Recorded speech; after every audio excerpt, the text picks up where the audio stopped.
Hello and welcome to Audio Diaries, where we put the spotlight on audio and mix our metaphors. Today's guest is Eric Thomson, Global Marketing Director and Chief Marketing Officer of Pernod Ricard Winemakers. I just love the sound of some of his previous roles like Brand Manager, Rum, Director, Wines. But it's safe to say it was strictly fizzy water only when he dropped into Eardrum HQ for a chat.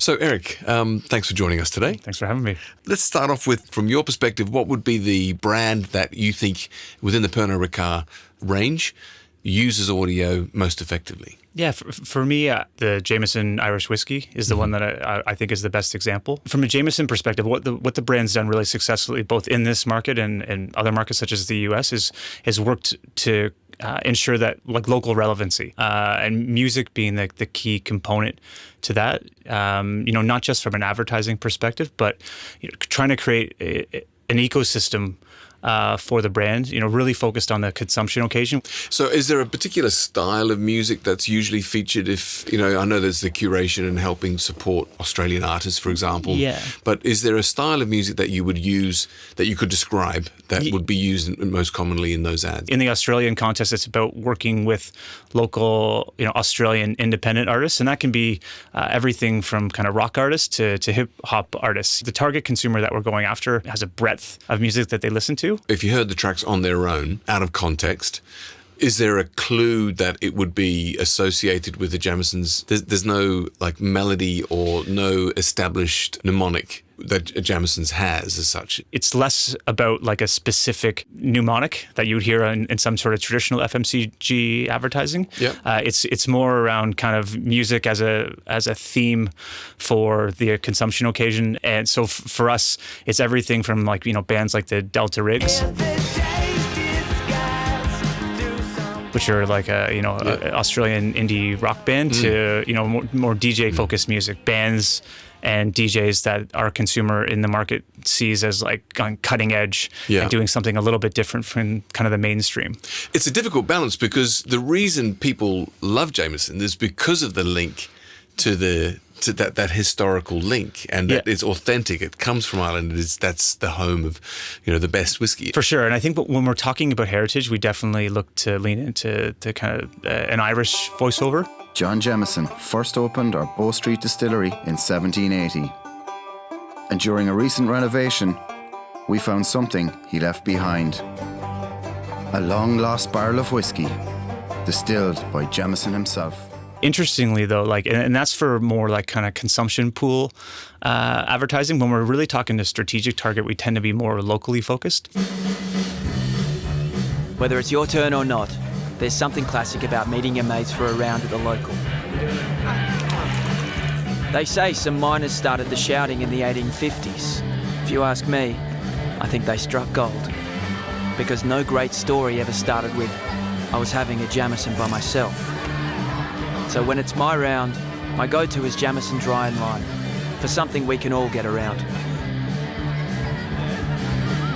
From my perspective, I hear that and go, that's just a missed opportunity if you don't have an Irish voice in the Australian market, because that gives us this point of difference. So you could be talking about going to the local venue and in the Rocks or wherever it is, but to me, I want to be reminded of that heritage because that makes you more unique. Yeah, it's an interesting choice we've made as a brand to ensure local relevancy. And it's evocative of the type of person you're trying to target, but also the heritage of Jameson's. For sure. So anything that, as I said, the delineation is when we're talking about heritage and history, we lean into an Irish voiceover, but when we're looking to drive in a consumption occasion in the market here, we would probably more likely partner with a local Australian to make sure that we can really make sure that we're really close to the bottom of the funnel from a local consumer. You don't want to say close to the bottom of a funnel when you're talking about whiskey. It's true. Yeah. On a brand, for instance, Chivas Regal, which we also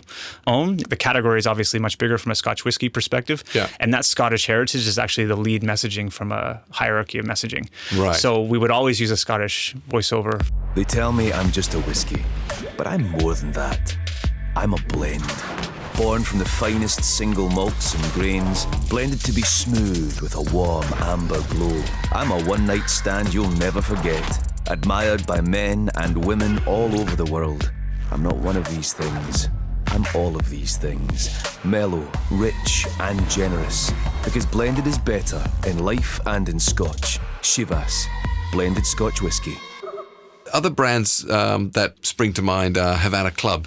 Yeah. Tell us about the involvement of how audio plays a role for that brand. So Havana Club is one of the key and core components is helping to support kind of street culture and kind of that urban culture and being a brand that helps amplify a lot of up-and-coming music artists. And again, not that dissimilar from the Jameson example I gave, the consumption occasion is a really important piece of what we look to bring to life from an alcohol beverage perspective.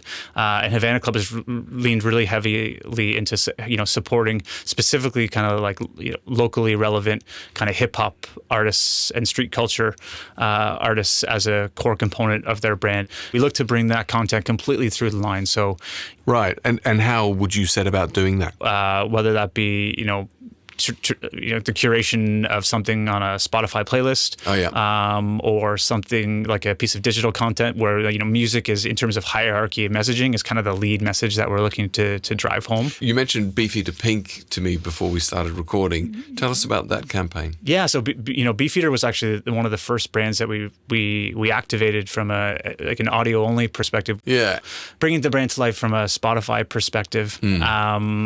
Curating both playlists and then just doing traditional above-the-line advertising that was audio-led in this Spotify channel. I mean, the great thing about Spotify is that you're able to target a really specific consumer with using their data. So it always strikes me that why brands aren't using the time and place specific advertising on radio more often. It's something that we've evolved pretty quickly to ensure that we have in place. So I have a term that the team hates, weaponization of data. Whoa. So just making sure that right now we have great data points in terms of understanding what consumers are looking to do at different points of the day. There's like a couple of opportunities there to reach people through their ears, either through a playlist or through a radio station that is specific to that time. Yet a lot of the advertising is generic. Like they need it to be able to play in breakfast and then run it in the evening. It's like, well, why not adapt it? Why not have two different pieces of creative? I know that sounds so obvious, but yet it's still not something that's done. Yeah, absolutely. An area that's certainly growing for us in terms of the number of briefs that we've been given is in audio branding, sonic logo. Is that something that you're also noticing or have considered for any of the brands that you represent? Yeah, it's something that I think, as a marketeer, we need to start looking at more. And we know that consumers are seeing, more brands, and their repertoire of brands that they both consume both passively and actively has grown exponentially over the last few years. Do you think that you'd be able to, if you imagine the last 2 years of ads that you've been across, could you hear an audio logo being integrated into those ads as they are? I think there's definitely an opportunity, and I think consumers are much busier. So I think creating that full holistic ecosystem, and not just from an image perspective, but from an audio perspective, is really important. And would you say that's something you've done effectively for one of your brands? Have we done it effectively yet? I don't think we've necessarily identified the right way in which to necessarily do it, but I do think that we've gotten very smart visually. I think in those very short, like 3-second clips to do things visually, there's no reason why we couldn't evolve that same thinking to do things from an audio perspective. I think that's the fine balance that we need to kind of strike from a marketing perspective. Yeah, and it can work on a subliminal way as well. Yeah, absolutely. And I think McDonald's has done a great job of having that really identifiable audio mechanism. I might just finish with I know it's not a brand that is in this marketplace, but the recent partnership that you've done with Lizzo for the Absolute Juice campaign felt like a perfect collaboration. You have this artist who's blowing up all around the world with a song that captures the essence and attitude of the product. Can you tell us a little bit about how that evolved or how that came to life?